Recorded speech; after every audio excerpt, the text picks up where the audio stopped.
අද වීඩියෝ එක චූටි දෙයක් ගැන සාකච්ඡා කරන්න. හැබැයි ඇහැටවත් පේන්නේ නැහැ. ඒවෙන් ලොකු දේවල් කරලා තිනවා. මොකක් ගැන සාකච්ඡා කරන්නේ? නැනෝ තාක්ෂණය ගැන. මේ නැනෝ පරිමාණයක් ගැන. දැන් නැනෝ තාක්ෂණයට හසුරුවන්නේ මේ නැනෝමීටර් 1 සිට 100 දක්වා තියෙන ද්‍රව්‍ය නිපදවන එකයි හසුරුවන එක තමයි කරන්නේ. නැනෝමීටරයක් කියලා කියන්නේ මීටරයකින් බිලියනයකින් පංගුවක්.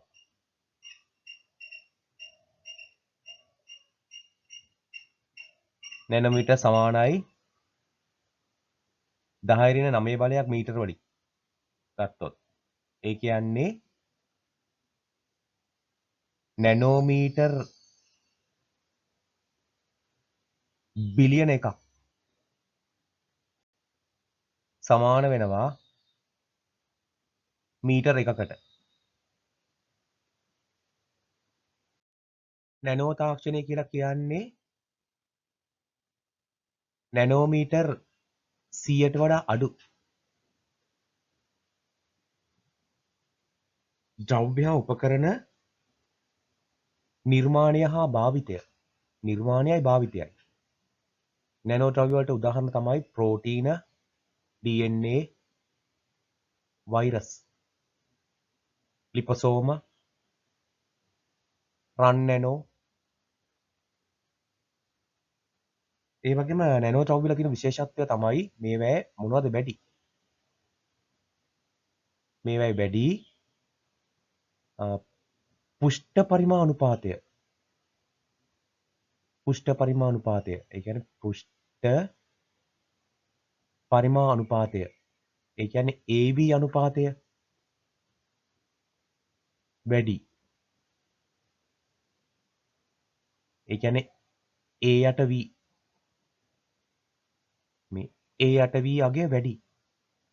ඒ නිසා මේවට තියෙනවා අමූතුම භෞතික ලක්ෂණ තියෙනවා, අමූතුම තියෙනවා රසායනික ලක්ෂණ. නැනෝ තාක්ෂණයේ සංකල්පය රිචඩ් ෆෙයින්මාන්ගේ මේ නැනෝ තාක්ෂණය කියන වචනය භාවිතා කළේ නම් එරික් ඩෙක්ස්ලර්.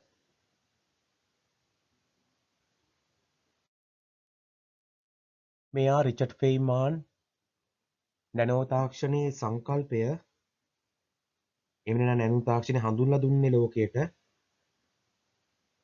පළමු වරට රිචඩ් ෆෙයින්මාන්. මිනිසා විසින් දැනට හදපු කුඩාම නැනෝ වංශුව නැනෝමීටර් 5ක් සයිස්. ප්‍රෝටීනයෙන් ගත්තොත් ඊට වඩා විශාලයි.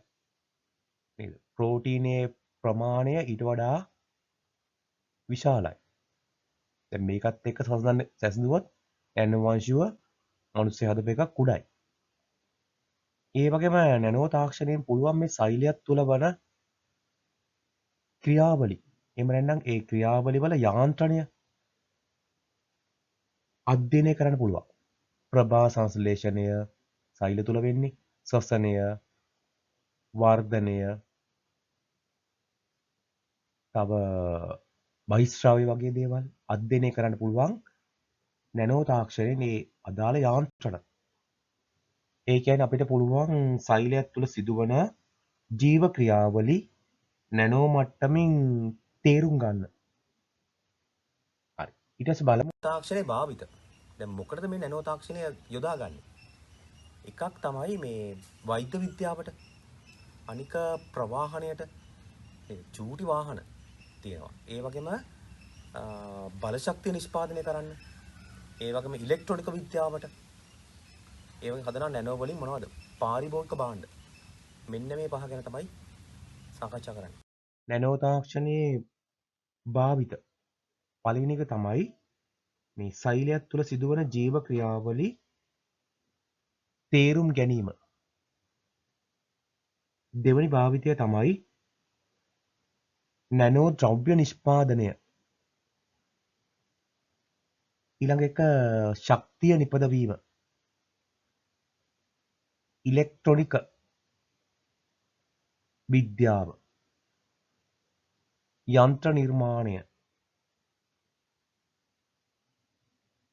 අනික් භාවිතය වෛද්‍ය විද්‍යාව.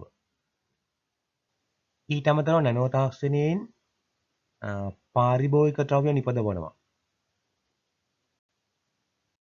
නැනෝ මෙඩිසින් කියලා කියන්නේ මේ නැනෝ තාක්ෂණය යොදාගෙන කරන වෛද්‍ය විද්‍යාව. මේකෙදි රෝග හඳුනා ගන්නවා, ඒ වගේම රෝග ප්‍රතිකාර කරනවා. ඒ තියෙන නැනෝ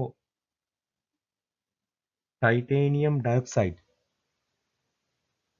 ඒ වගේ නැනෝ සිල්වර්, මේ දෙකට පුළුවන් ආරෝග්‍ය ශාලාවල තියෙන ශල්‍යාගාර, ඒ ශල්‍යාගාරයි ශල්‍යාගාර උපකරණ ජීවනහරණය කරන්න. මේ අංශු වලට පුළුවන් ශුද්ධ ජීවීන් විනාශ කරන්න. ඒ වගේම තව තියෙනවා මේ සිල්වර් නැනෝ ආලේපන. මේවා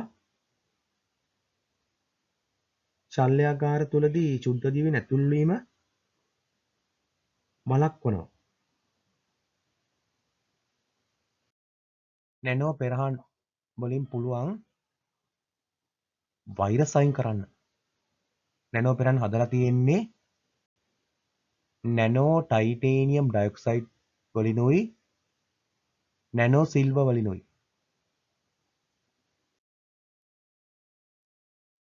nano titanium dioxide, nano silver යොදාගෙන හදලා තියෙනවා නැනෝ ෆිල්ටර්. ඒවෙන් වෛරස් පවා පෙරලා තමයි එළියට ගන්න. ඒ වගේම මේ ශාස්ත්‍රෝගීන් පරීක්ෂා කරන්න යොදා ගන්නවා නැනෝ පෙරහන්. නැනෝ සංවේදක උපකරණ යොදා ගන්නවා රුධිර පීඩනය පරීක්ෂා කිරීමටයි, ඒ වගේම රුධිරයේ ඔක්සිජන් මට්ටම, රුධිරයේ හෝමෝන සාන්ද්‍රණය හොයන්න. නැනෝ අංශු වලට පුළුවන් අවහිර වෙච්ච ධමනි යථා තත්ත්වයට පත් කරන්න. රන් නැනෝ අංශු මෙන්න මේ වගේ හදලා තියෙනවා මේ සපන් ඖෂධ, එහෙම නැත්නම් ස්මාර්ට් ඩ්‍රග්ස් කියලා කියන්නේ. මේවට පුළුවන් පිළිකා සෛල හඳුනාගෙන ඒවා ඉලක්ක කරලා ද්‍රව්‍ය බෙදා හරින්න. උපකරණයක් යොදාගෙන අතුරු ආබාධ අවම වන විදිහට පිළිකා සෛල විනාශ කරනවා. මේ පිළිකා සෛල වලට ප්‍රතිකාර කරන ගෝලාකාර නැනෝ අංශුවක්. මේකේ තියෙනවා මැද තියෙන්නේ පාරවිද්‍යුත් හරයක්. මේවට කියන්නේ නැනෝ සෙල්ස් කියලා. නැනෝ සෙල්ස් ගත්තොත් මේ ඊටාම කුඩායි.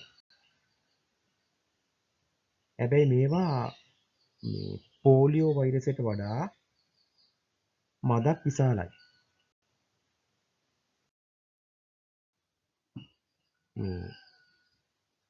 නැනෝ අංශු වලින්, එහෙම නැත්නම් නැනෝ සෙල්ස් වලින් පිළිකා සෛල වලට ප්‍රතිකාර කරනවා. ජෛව ප්‍රතිබිම්බනය, එහෙම නැත්නම් බයෝ ඉමේජින් වැඩි කරන්න රන් නැනෝ සෙල්ස් යොදා ගන්නවා. මේවයි භාවිත බලමු මේ ජාන ඇතුල් කිරීමට, ඒ වගේම ඖෂධ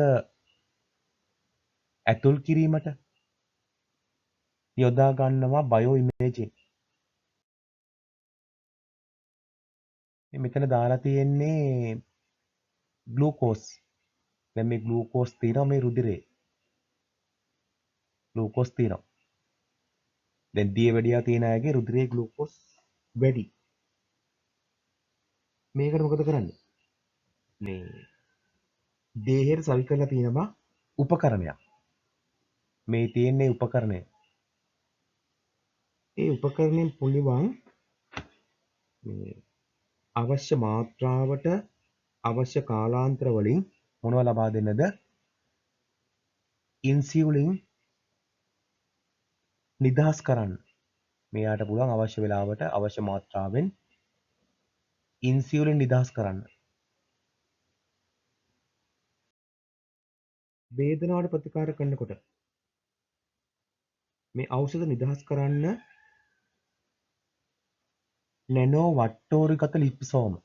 නැනෝ වට්ටෝරුගත ලිපසෝම යොදා ගන්නවා. මේ තියෙන්නේ ලිපසෝමයක්. වේදනාව ප්‍රතිකාරයක් විදිහට තමයි යොදාගන්නේ. නැනෝ වාහක පද්ධති. අර වායුන් ගමන් කරන මාර්ග තියෙනවනේ. නේද? ඒවට අදාළ වෙන්නේ සසන රෝගනේ. නේද? සසන රෝග වලට ප්‍රතිකාර කරන්න පුළුවන් නැනෝ වාහක පද්ධති වලින්. මේ තියෙන්නේ නැනෝ වාහක පද්ධති වලින් සසන රෝග වලට ප්‍රතිකාර කරනවා. මේ තියෙන්නේ බිවා ජෙල්. මේකෙන් කරන්නේ HIV මේ herpes simplex වෛරසය තියෙනවනේ. ඒවා වළක්වනවා. මේක කරන්නේ ඔය ජෙල් එක යෝනි මාර්ගයට ඇතුල් කරලා යෝනි මාර්ගය ගන්නවා. නේද? එතකොට මේ ජෙල් එක සුද්ධ දිවි නාශකයක්. මේ ලිංගක එක් වෙනකොට HIV ඒ වගේම herpes simplex වෛරසය එහෙම ඇතුල් වෙන එක වළක්වන්න මේක යොදා ගන්න පුළුවන්. මේක නැනෝ ඖෂධයක්. නැනෝ සංගත නැනෝ කොම්පොසිට්ස්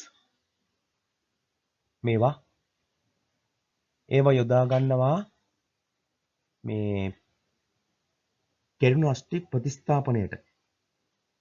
ඒ වගේම දත් පිරවීමටත් යොදා ගන්නවා.